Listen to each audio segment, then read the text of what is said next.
한 번 더 인사합시다. 하늘의 복을 많이 받으시기 바랍니다. 시작. 이제 날씨가 굉장히 많이 선선해진 것 같습니다. 기도의 자리에 더욱더 열심을 내주시고 본인의 믿음의 성숙을 위하여서 더욱더 하나님 앞에 나와서 시선을 하나님께 둘 수 있는 우리 모든 교우들이 될 수 있기를 예수님의 이름으로 축원을 드립니다. 제가 과거에 사역을 하면서 또 부교육자로 사역을 하면서 제가 방송실에 사역을 맡았던 때가 있습니다. 그런데 그 가운데 있어서 가장 말씀에 집중하지 못하고 믿음이 떨어지는 자리가 바로 교회 안에서의 방송실 자리입니다. 왜냐하면은 컴퓨터가 있기 때문에 목사의 말씀이 하나님의 말씀을 증거할 때에 방송실에 사역하고 계시는 안수 집사님들과 또 아무리 영성이 훌륭한 사역자라 할지라도 컴퓨터 앞에 앉아 있으면은 다른 것에 집중하게 됩니다. 때문에 방송실 사역자들은 본인의 믿음의 성장을 위하여서 요즘 설교 때에 미리 이미 제가 감지하여서 성구를 만들지 않습니다. 때문에 카메라를 집중하시고 회중석에 나와서 다음 주부터 본인의 믿음의 성숙을 위하여서 본당의 자리에 앉아주시기를 바랍니다. 우리 다시 한 번 더 인사합시다. 우리 예수 그리스도 안에서 성장합시다. 시작. 예수 그리스도 안에서 성장합시다. 아멘. 예수 그리스도 안에서 성장합시다. 오늘 저는 창세기 16장 1절로부터 6절까지의 말씀을 통하여서 갈매기의 꿈이라는 제목으로 이제 제가 받은 은혜를 여러분과 함께 나누도록 하겠습니다. 다음 주는 요셉의 분노에 대하여서 제가 말씀을 드리겠습니다. 미리 말씀드리는 이유는 인물에 대하여서 여러분 충분히 묵상하시고 오시라는 것입니다. 또 미리 공지한 대로 8월 달에는 분노에 대해서 살펴볼 것이고 9월 첫 주부터 다시 로마서 5장에 돌아갈 것인데 밀양이라는 제목으로 제가 말씀을 증거할 것입니다. 때문에 밀양이라는 전도연 씨가 나오는 영화를 한 편 꼭 보시고 오셔야 9월 첫째 주의 설교가 여러분에게 이해가 될 것입니다. 꼭 순종하시기를 부탁을 드립니다.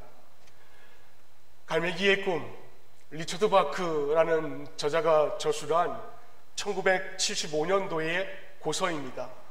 아마 여러분들쯤은 한 번쯤은 다 이 갈매기의 꿈이라는 책자를 한 번씩은 다 읽어보았을 거라고 저는 생각을 가집니다.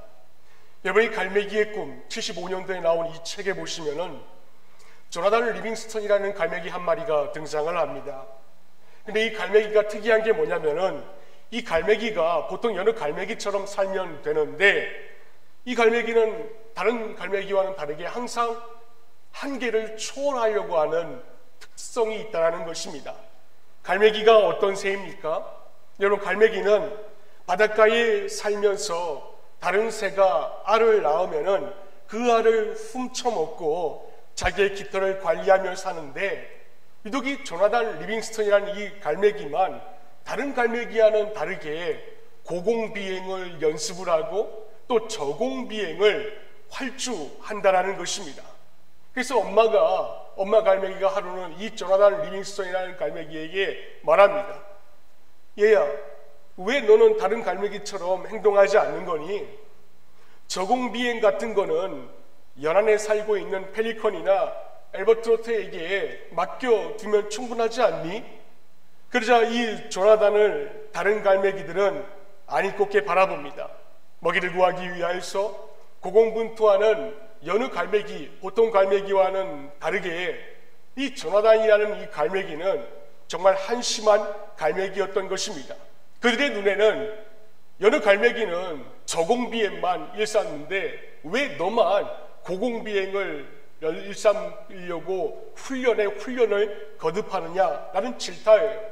그러자 걱정하는 얼마 갈매기에게 조나단이 이와 같이 말합니다. 엄마, 뼈와 깃털뿐이어도 저는 괜찮아요. 어머니, 저는 하늘에서 할 수 있는 것과 하늘에서 할 수 없는 것이 무엇인지 알고 싶을 뿐이에요. 라고 그렇게 말합니다. 하늘에서 할 수 있는 것과 하늘에서 할 수 없는 것이 무엇인지 알고 싶을 뿐이에요. 여러분, 이 단어와 문장 한가운데에 그 밑에 작가가 이런 글을 코멘트로 달아놨습니다. 조나단은 먹고 사는 것 그 이상의 것을 바라보고 있다. 자신이 한계가 어디까지인지 그 갈매기는 안주하지 않고 도전을 하고 싶었던 것이다. 먹고 사는 것 그리고 그 이상의 것을 바라보면서 안주하지 않고 도전을 일삼는다. 여러분, 이번 한 주간 내내 이 1975년도에 저술된 갈매기의 꿈, 이 고서에 적혀있는 이 문장 한 문장이 제 마음속에서 사라지진 않았습니다. 왜냐하면 기성세대에게는 늘 이 정도면 됐다 라는 그런 안주하고자 하는 생각이 있고, 또 젊은이들은 어떻습니까? 젊은이들은 영적인 통찰력으로 세상을 바라보는 것보다 그냥 먹고 사는 것만 바라보고 있기 때문에 그렇습니다. 그래서 목사가 돈 많이 벌라라고 이야기하면은 열광을 합니다. 근데 문제는 무엇입니까?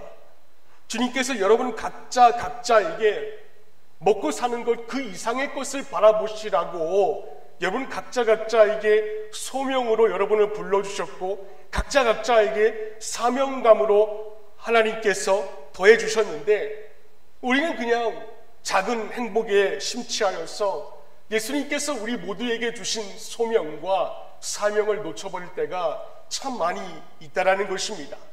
그래서 사람들은 그런 것 같아요. 앉으면 눕고 싶습니다.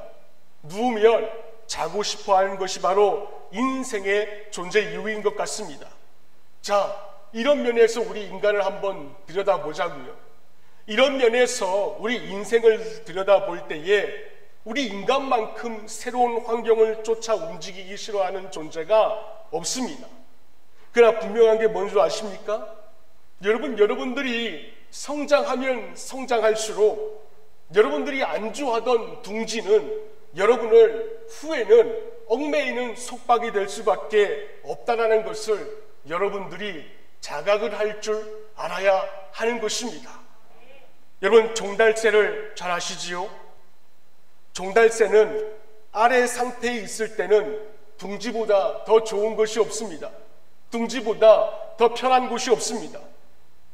왜냐하면 가만히 그 둥지에 종달새 새끼가 있을 때는 어미가 그 어린 새끼들에게 먹이를 구해주고 적들로부터 보호를 받을 수가 있기 때문에 그렇습니다. 세상 그 어디보다도 둥지보다도 편한 곳은 없습니다. 그런데 몸이 점점 자랍니다. 그리고 날개가 점점 자랍니다. 그럼 그 둥지는 더 이상 종달새를 보호해주지 못합니다. 때문에 하늘을 날아다니기를 원한다면은 먹고 사는 것이 아니라 그 이상의 것을 바라볼 수 있는 영적인 통찰력을 우리 모든 교우들이 반드시 가져야 할 것입니다. 오늘 본문의 사례는 그런 영적인 통찰력을 가지지 못하였습니다. 여러분, 오늘 본문의 말씀으로 돌아가 봅시다. 시기가 언제입니까? 오늘 3절 하반절 말씀해 보니까 아브라함이 가나안 땅에서 살아온 지 10년이 지났다라고 기록이 되어 있습니다. 아브라함과 사레가 결혼하고 가나안 땅에 들어왔는데 10년이 지나도록 지금 이 두 부부 사이에는 아기가 없습니다. 여러분, 당시 고대 히브리 사회에서는 여자가 아기를 출산하지 못한다, 이건 하나님께 저주를 받은 여자였습니다. 자, 우리가 한번 이 상황 속으로 제3자 입장으로 한번 들어가 봅시다. 주변의 마을 여자들이 이 사례를 바라보면서 뭐라고 했을까요? 가만히 있었겠습니까? 전 절대로 그렇게 생각하지 않습니다. 왜? 인생은 인간성 자체가 본성이 매우 악하기 때문에 그렇습니다. 때문에 사례는 가나안의 주변의 사람들로부터 수군거림을 받았을 것입니다. 저 여자 애도 못 낳는 여자래, 저 여자 하나님께 저주받은 여자래, 저 여자에게 가까이 가지 마, 저 여자에게 가까이 가면은 저 여자에게 붙어있는 하나님의 저주가 너에게 올마 붙을 수도 있어, 절대로 가까이 가지 마, 얼마든지 얘기했을 것입니다. 때문에 사례는 이 마을에 살면서 그 수군거림과 손가락질에 마음이 굉장히 아팠을 것입니다. 그래서 사레가 궁리 끝에 택한 방법이 무엇입니까? 이 위기를 극복하기 위하여서 그녀는 자신의 몸종인 하갈에게 시선을 돌리게 됩니다. 여러분 주목하시기를 바랍니다. 지금까지 사레가 가나안 땅에 들어오기까지 누구를 바라보면서 가나안 땅에 들어왔습니까? 오늘 본문 전장 15장까지만 하더라도 사레와 아브라함은 딱 한 군데만 바라보고 살아왔습니다. 그분이 어디냐면 바로 하나님 한 분이었습니다. 아브라함과 하란, 아브라함과 사레, 그 자들이 살던 곳은 하란이라는 땅이었습니다. 여의도 면적의 3배 정도 되는 땅입니다. 근데 그 땅에 살면서 평생 살던 고향 땅이었습니다. 그곳에서 어릴 적부터 함께 자란 친구들이 있습니다.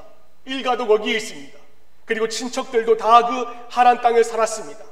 또 그곳에서 사레는 우상을 조각하는 집안의 아브라함이라는 형제와 결혼을 하였습니다. 네, 나름대로 잘 살았습니다. 경제적으로도 궁핍하지는 않았지만 또 부유하지는 않았습니다.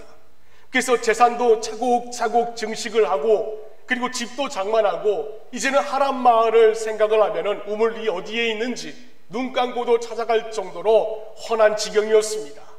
그런데 어느 날 밤 남편이 갑자기 이상한 말을 자기에게 합니다. 하나님께서 하란을 떠나라는 것입니다. 그리고 남편에게 보여주는 그 땅으로만 가라고 하였습니다. 여러분 제가 하나 묻겠습니다. 이 내외가 하나님이 말씀하실 때에 가라고 하신 그 목적지가 당시에 알고 있었습니까? 아닙니다. 전혀 몰랐습니다. 그냥 하나님께서는 남편에게 뭐라고 얘기했냐면 내가 너에게 보여주는 땅으로만 가라고, 내가 너의 앞에 서서 너를 앞장서서 인도해 줄 거라고 하나님께서는 그와 같이만 말씀하셨습니다. 전혀 몰랐어요. 그냥 그 땅이 하나님께서 가라고 하신 것만 알았던 상태였습니다. 그런데 목적지도 알지 못하는데 남편에게 하나님께서 지금까지 살았던 하란 땅, 그 고향 땅을 등지고 그냥 떠나라고만 하십니다. 젊은 나이였습니까? 아닙니다. 75살입니다. 여러분 75살, 5살이라도 어리면은 도전이라도 해볼 만한 텐데 이제는 75살이 되어서 백발이 성성한 노인입니다. 여러분 같으면은, 여러분이 75세의 노인이라면은, 그리고 평생을 살던 땅을 떠나라고 한다면은, 여러분이 아브라함과 사레의 입장이라면은 여러분 어떻게 하실 것입니까? 자, 그런데 이럴 때 사레의 반응이 무엇인 줄 아십니까? 창세기 12장 5절 말씀에 보니까 아브라함은 아내 사레와 조카 롯과 하란에서 모은 재산과 거기에서 얻은 사람들을 거느리고 가나안 땅으로 가려고 길을 떠나서 마침내 가나안 땅에 이르렀다라고 했습니다. 사레는 남편이 와서 하나님께서 지시하는 땅으로 가래, 그 말에 사레는 단 한마디도 하지 않았습니다. 이런 방구조차 하지 않았습니다. 그랬더니 그녀가, 여러분 기가 막힌 것은 오늘 본문에 와서는 그런 그녀가 누구를 지금 바라보고 있습니까? 하갈을 보고 있습니다. 왜? 이유는 이겁니다. 그녀는 지금 어려운 것보다도 쉬운 일에 도전하려고 하는 것입니다. 최근에 메이저 신문에서 코비드19로 인하여서 외부 활동이 줄어든 어린아이들이 성인병에 많이 걸린다는 통계가 나왔습니다. 기사지요. 기자는 내분비 내과 의사의 말을 인용하면서 이렇게 기록을 하였습니다. 어린이들이 성인병에 걸리는 이유는 코비드19로 인하여서 어린아이들이 노인화가 되었기 때문이다. 한마디로 이 메이저 신문에서 얘기하고 있는 이 기자가 무슨 말을 전하려고 하는 것인가? 물리적인 어린이가 노인같이 살기 때문에 노인과 같은 성인병에 걸렸다는 것입니다. 여러분, 노인이기 때문에 노인과 같이 사는 것이 아닙니다. 노인같이 살면 어린아이도 청년도 똑같이 노인과 같은 성인병에 걸릴 수밖에는 없습니다. 반대로 물리적인 나이는 노인이라 할지라도 내 나이를 잊고 늘 일상의 삶 가운데 있어서 도전하면서 안주하지 않고 열정적으로 살아간다면 세상은 그 사람을 가리켜서 절대로 노인이라고 말할 수가 없습니다. 청년들, 제가 한 가지 묻겠습니다. 우유를 먹기만 하는 사람이 건강하겠습니까? 아니면은 새벽에 아침에 우유를 마시면서 배달하는 사람이 더 건강하겠습니까? 분명한 것은 우유를 마시기만 하는 사람보다는 우유를 마시면서 우유를 배달하는 사람이 훨씬 더 강해질 수가 있습니다. 하나님께서 여러분들에게 주신 능력은 여러분을 만드시고 세상을 만드시고 홍해바다를 마른 땅으로 변하게 만드셔서 그 땅을 건너가게 하시며 요단강을 밟고 지나가게 하시며 그 초롱성과 같은 여리고성을 건너가게 만들어주신 하나님의 권능입니다. 때문에 청년들은 절대로 쉬운 것만 찾으면 안 됩니다. 강해져야 돼요. 레위기의 말씀을 보시면 믿는 자들이 하나님께 번제를 드리러 옵니다. 번제를 드리러 올 때는 그들이 가지고 있는 제물은 흠없는 숫소와 흠없는 양이었습니다. 이스라엘은 이와 같이 최고의 가치가 있는 것들을 선별하여서 그리고 최상의 상태에 있는 것들을 따로 모집하여서 그것을 최선의 방법으로 하나님께 드렸습니다. 왜? 하나님은 신령과 진정으로 예배하는 자들을 지금도 찾고 있기 때문입니다. 그렇다면 제가 여러분들에게, 청년들에게 질문 한 가지 드립니다. 여러분, 하나님을 찬양하는 것이 예배입니까? 아니면은 예배가 아닙니까? 기성세대들에게도 제가 묻습니다. 여러분 청년들이 나와서 찬양하고 있는 그 찬양의 시간이 예배입니까? 아니면 예배가 아닙니까? 예배는 준비 예배라는 것도 없고 예배에는 준비 찬양이라는 단어도 없습니다. 그런데 왜 예배를 자꾸만 인간의 편에만 맞추려고 하느냐라는 것입니다. 찬양팀도 마찬가지입니다. 신약의 예배는 구약의 번제입니다. 성경에 보시면 회중들이 제물을 가지고 제사장에게 가지고 와서 제사장에게 드립니다. 그리고 그 다음에 제사장은 어떻게 하는가? 그것을 들고 제사장이 하나님과 가지고 온 자의 가운데에 서서 그 제물을 불러 태우고 하나님께 제물로 드립니다. 때문에 제사장의 역할은 바로 여러분들입니다. 찬양팀이에요. 여러분 항상 스스로 한번 물어보세요. 저는 주일에 40분 설교를 하기 위해서 400시간을 준비합니다. 이미 다음 주 설교도 나왔고 이미 그 다음 주 설교도 나왔고 그리고 9월 첫째 주까지 설교가 지금 완고된 상태입니다. 한번 타이핑이 끝나도 끝난 것이 아닙니다. 주일 오전 10시 20분까지 7번에서 8번 정도 원고를 수정하고 탈구합니다. 왜? 설교하기 전에 내가 먼저 은혜 받아야 되기 때문에 그렇습니다. 찬양은 아닌가요? 찬양도 마찬가지입니다. 제가 40분 설교를 하기 위해서 400시간 준비한다면은 1대 10의 논리로 준비를 하되 찬양을 부를 때에 여러분들이 먼저 그 찬양을 통하여서 은혜를 누려야만 하는 것입니다. 왜? 여러분이 먼저 은혜를 누려야 회중들이 은혜를 누릴 수 있기 때문에 그렇습니다. 여러분들이 은혜를 누리지 못하고 찬양하는 순간에는 그 찬양은 하나님의 영광을 찬양하는 것이 아니라 인간의 심정을 어누리고 만져줄 수 있는 가요가 되고 말기 때문에 그렇습니다. 주일은 본게임이 있는 날입니다. 토요일은 준비하는 날입니다. 회중은 그 은혜를 전달받지 못하기 때문에 예배는 은혜가 없고 인간적인 미팅이 되고 마는 것입니다. 여러분이 먼저 은혜를 누려야 됩니다. 왜? 여러분이 먼저 은혜를 받고 회중 앞에 설 때에 바로 여러분들이 제사장이 되어서 하나님과 회중들 사이에 다리 역할을 할 수 있기 때문에 그렇습니다. 때문에 어려운 일에 도전하세요. 어려운 일에 도전해야 됩니다. 어떤 분이 저에게 말씀하십니다. 목사님, 그렇게 말씀하시면요 청년들 시험 들어요. 제가 생각해 봤습니다. 원고를 탈피하고 나서 청년들 시험 든다라는 어떤 모 권사님의 말씀에 이것 빼고 저것 빼고 나니까 나중엔 결론 한마디밖에 남지 않았습니다. 절대 그렇게 생각 안 합니다. 저는 청년들만큼은 강해져야 된다고 생각을 갖고 있습니다. 여기저기 파도가 몰아닥치고 영적인 고난이 여러분들의 삶에 다가와도 여러분들만큼은 절대로 흔들리면 안 됩니다. 주일은 예배를 드림으로 예수 안에서 안식을 누리는 날이지 준비를 하는 날이 아닙니다. 사례처럼 그저 눈에 보여서 가장 쉬운 방법으로 해결하려고 영적인 하가를 보지 말라는 것입니다. 왜? 예배가 성공하지 못하면 회중들의 한 주간의 삶은 백전백패이기 때문에 그렇습니다. 여러분, 육적인 음식은 한 끼를 굶어도 배가 고픈데 어찌 영적인 음식은 한 주에 한 번만 드시려고 하십니까? 본문의 사례를 한번 보십시오. 그녀의 출발점이 바로 하갈을 보는 데에서부터 시작이 되었습니다. 가장 쉬운 방법이었습니다. 인간적인 방법이었죠. 영적인 하갈을 보는 것은 사례가 영적인 가치를 보는 눈이 없었습니다. 여러분, 적어도 우리가 성도라고 불리움을 받고 있는 자라면은 그 자는 보이는 가치를 따라 사는 자가 아닙니다.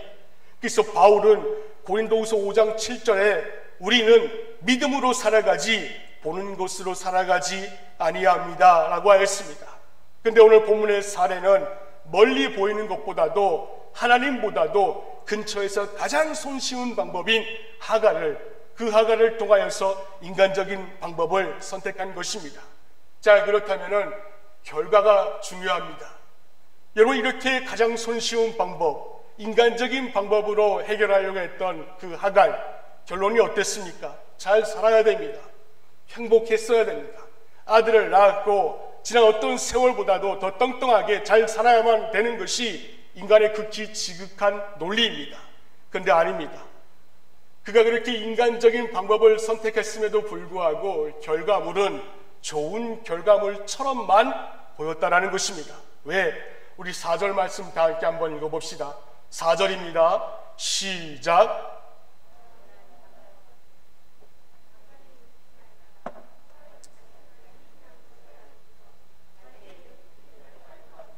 여러분, 결론이 무엇입니까? 사례의 결론은, 인간적인 방법과 가장 쉬운 방법을 선택한 사례의 결론은 하갈을 통하여서 주인을 깔보게 되는 결론을 낳게 되고 말았습니다.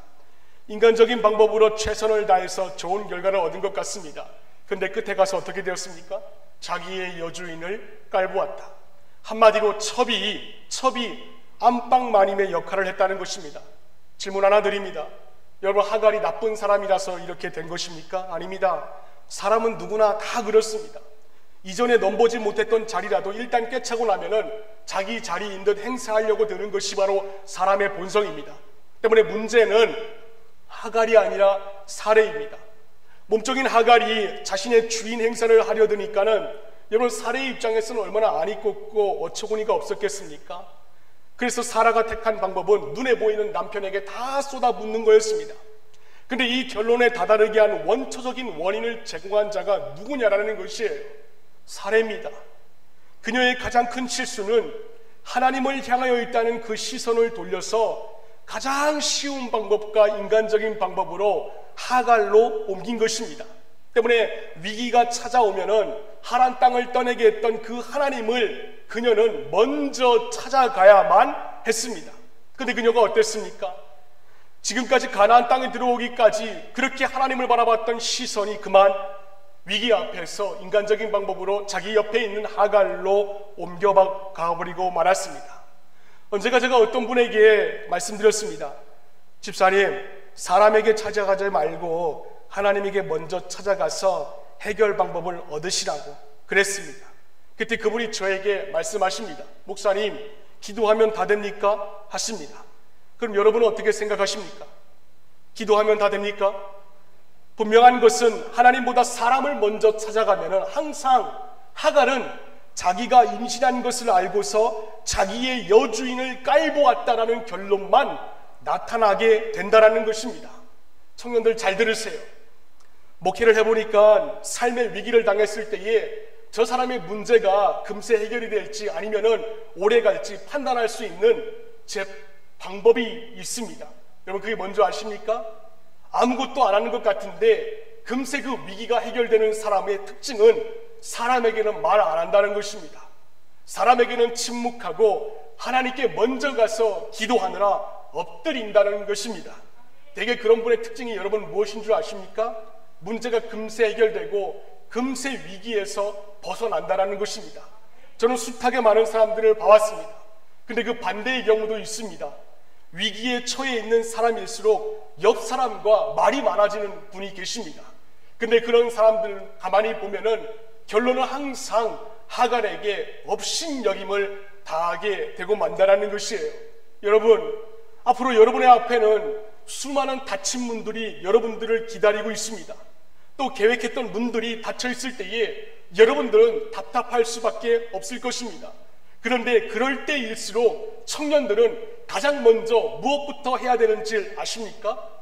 다른 것 하지 마시고 하나님께 먼저 찾아갈 수 있기를 바랍니다.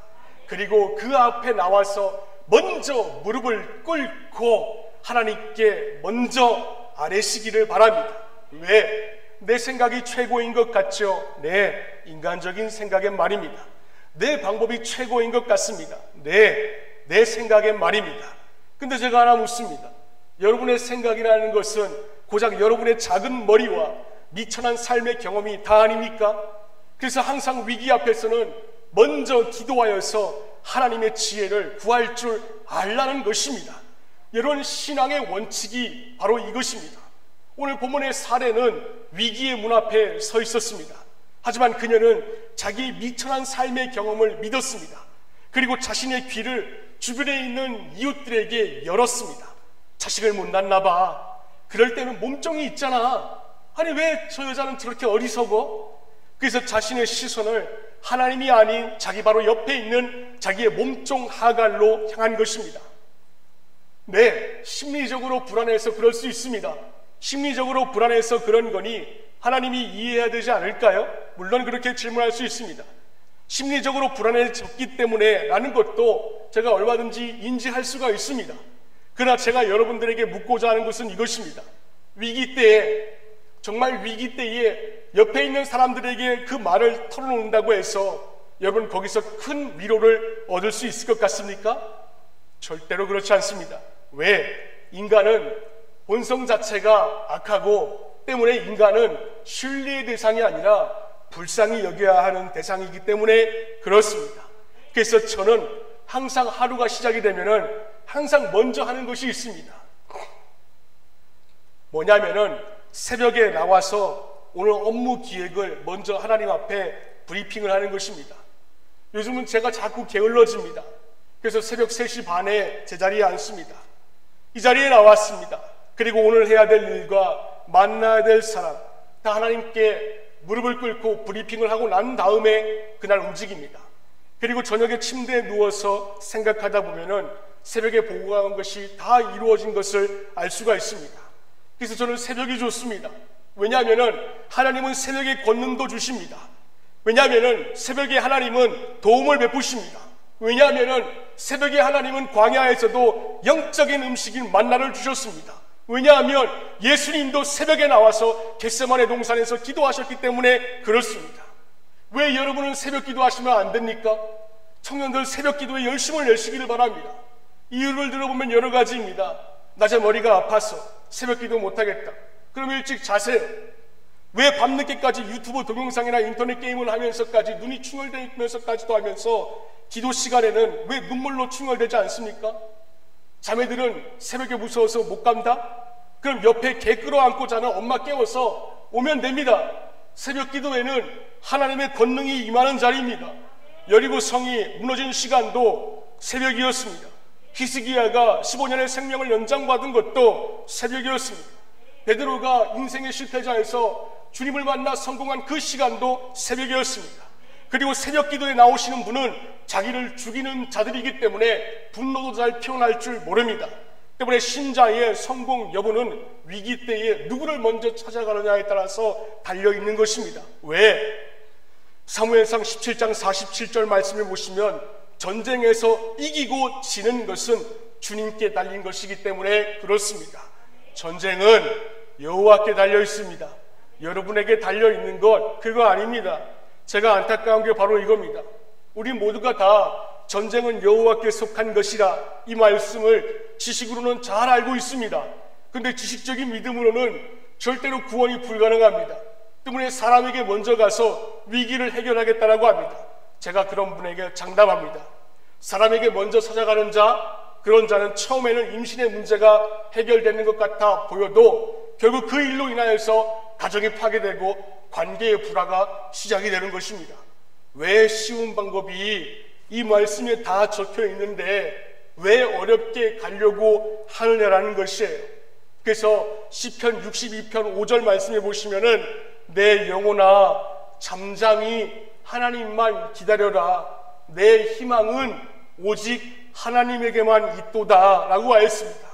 때문에 화나는 문제, 그리고 얼굴 색깔이 낯빛이 변하는 문제, 분노의 문제는 바로 하나님을 바라보느냐 인간을 바라보느냐 이 시선의 문제인 것입니다. 가만히 한번 보시기를 바랍니다.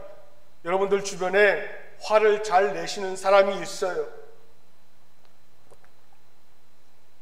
제 주변에도 있습니다. 얼굴이 환해졌다가 갑자기 낯빛이 변하는 자가 있습니다. 그런데 가만히 한번 보세요. 화를 잘 내시는 분은 항상 열받는 것만 봅니다. 신문을 봐도 좋은 기사나 좋은 사설이 있습니다. 그거 안 봅니다. 넘어가고 열받을 만한 기사만 읽고 와서 또 읽고 그 기사를 스크랩까지 하면서 저에게 와서 스크랩한 그 기사를 열받는다고 토설을 하십니다. 거기서 끝납니까? 아닙니다. 다른 사람을 만나면은 퍼나르게 하고 혼자 있을 때는 그 기사를 묵상까지 합니다. 그러니 시선이 그쪽으로만 향해 있는데 여러분 그 사람이 어떻게 낯빛이 변하지 않을 수가 있겠습니까? 화가 어떻게 안 낼 수가 있겠습니까? 때문에 분노의 근본적인 원인은 시선을 어디에 두느냐라는 것이에요. 하나님을 보지 않으면은 분노할 수밖에 없습니다. 하나님의 말씀을 신뢰하지 못해서 하나님의 기준이 아니라 내 기준이 있고 내 미천한 삶의 경험으로 살다 보니까 분노가 생기게 되는 것입니다. 이 분노가 결국 관계를 파탄에 이르게 했고 나아가 오늘날 심각한 중동 분쟁까지 발전하게 되었습니다. 그리고 그 기준이 항상 내합니다. 내가 기준이에요. 성경의 생각을 붙잡아야 됩니다. 내가 기준이 아니라 말씀이 기준이 되어야 되는 것이에요. 왜냐하면 하나님의 자녀라는 신분을 획득했음에도 하나님을 만나 그분의 부르심을 들었음에도 내 안에 있는 내 의지와 내 의와 내 경험과 내 생각을 버리지 못하면은 우리는 반드시 오늘 본문의 사례처럼 가장 가까운 가장 쉬운 방법으로 인간적인 궁리를 하게 되고 그로 인하여서 우리는 모두가 다 분노할 일이 생기기 때문입니다. 그런데 이런 사람의 특징이 있습니다. 뭐냐면은 열등감에 시달린다는 것이에요. 본문 5절 말씀 다 함께 한번 읽어봅시다. 그 종이 시작 그 종이 자기가 임신한 것을 알고서 나를 멸시합니다. 주님께서 당신과 나 사이를 판단하여 주시면 좋겠습니다. 종이 자신의 계획대로 임신하였습니다. 그럼 주인으로서 축하해주는 넉넉함이 있어야 됩니다. 그런데도 그녀는 하갈을 가리켜서 인칭의 변화가 일어나는 것을 볼 수가 있습니다. 뭐라고 합니까? 처음에는 나의 종이었습니다. 임신하고 나니까는 이젠 나의 종이 아니라 그 종이라고 부르고 있습니다. 나의 종이었을 때는 자비로운 시선으로 주인이 본 것입니다. 근데 이제는 임신을 했거든요. 그러니까 내가 가지지 못한 것을 갖게 되니까는 이제 나의 종에서 그 종이 된 것입니다. 여러분 주변에 좋은 사람을 만나면은 내 영이 회복이 되고 즐겁고 기쁩니다. 항상 감사가 넘칩니다. 때문에 좋은 사람은 좋은 공기와도 같은 사람입니다. 좋은 공기를 마시면 육체의 새 힘을 얻을 수가 있습니다. 그것처럼 좋은 사람을 만나면은 여러분의 영혼도 새 힘을 얻습니다. 원망하는 사람이 있습니다. 화내는 사람이 있습니다. 비판하는 사람, 부정적인 말만 하는 사람과 섞여 있으면 여러분들 안에 있는 어떤 에너지도 다 그 자에게 빼앗겨버리고 맙니다. 청년들, 이런 사람들과 절대로 말 섞지 마십시오. 아예 가까이 앉지도 마십시오. 그런 사람은 여러분들의 정신건강에 좋지 않습니다. 분명 그 사람과 단 10분 이야기했을 뿐인데 내 몸에 하루 종일 써야 되는 힘을 쭉쭉 뽑아가는 사람이 있습니다. 왜 그런지 아십니까? 그것은 부정적인 사람이기 때문에 그렇습니다. 에브라함 링컨을 여러분 잘 아실 것입니다. 미국의 16대 대통령입니다. 그의 어머니는 비록 계모였습니다. 하지만 그 계모가 에브라함 링컨 앞에 이런 이야기를 했습니다. 부정적인 사람과는 가까이 하지 마라. 그들은 전염병 환자다라고 했습니다. 1807년에 미국 뉴욕의 허드슨 강에서 커다란 증기선이 하나 떴습니다. 자, 그것을 바라보던 많은 사람들이 있었는데 이렇게 말했습니다. 저 배가 움직이는 것은 불가능해. 근데 그 배가 움직입니다. 그러니까는 그 사람이 다시 이렇게 말했다고 합니다. 저 배를 정지시키는 것은 불가능해. 불가능하다는 눈을 가진 사람은 뭘 보든지 간에 전부 다 부정적이고 불가능한 것입니다. 할 수 없어. 난 안 돼, 난 패배자야, 난 루저야. 1899년에 미국의 특허청장인 찰스 H. 듀웰이라는 사람은 이런 말을 했습니다. 이제는 발명될 수 있는 것은 모두 다 발명되었다. 더 발명될 수 있는 것은 없다. 여러분, 만약에 이 찰스 H. 듀웰의 말을 믿었다면 우린 지금 역사의 진보도 없고 여러분들이 그렇게 즐겨 찾고 있는 이 핸드폰조차도 우리는 들 수가 없었을 것입니다. 때문에 잊지 마십시오. 여러분들은 부정적인 자들을 긍정적으로 바꿀 자신이 없으면은 아예 그 사람과 함께 앉아있지도 마십시오. 어떤 자를 만나야 되는가? 시선이 하나님에게만 있는 사람과 만나면 됩니다. 자매들 잘 들으세요. 자매들은 그런 형제를 만나게 해달라고 지금부터 기도해야 됩니다. 잘생긴 것, 제가 장담하건대 그 유효기간 6개월짜리입니다. 돈 많고 능력이 있는 남자, 내가 살아보니까 돈이 돈 같지 않을 때가 있습니다. 보세요, 오늘 아브라함은 돈 많았습니다. 애굽에 내려가서 자기 아내 누이라고 팔아먹어서 애굽의 바로 왕에게 모든 보물과 재산을 들고 지금 나왔습니다. 근데 돈 많은 남편이 괴로워하는 아내에게 뭐라고 말합니까? 6절 말씀 다 함께 읽어봅시다. 시작. 아브라함이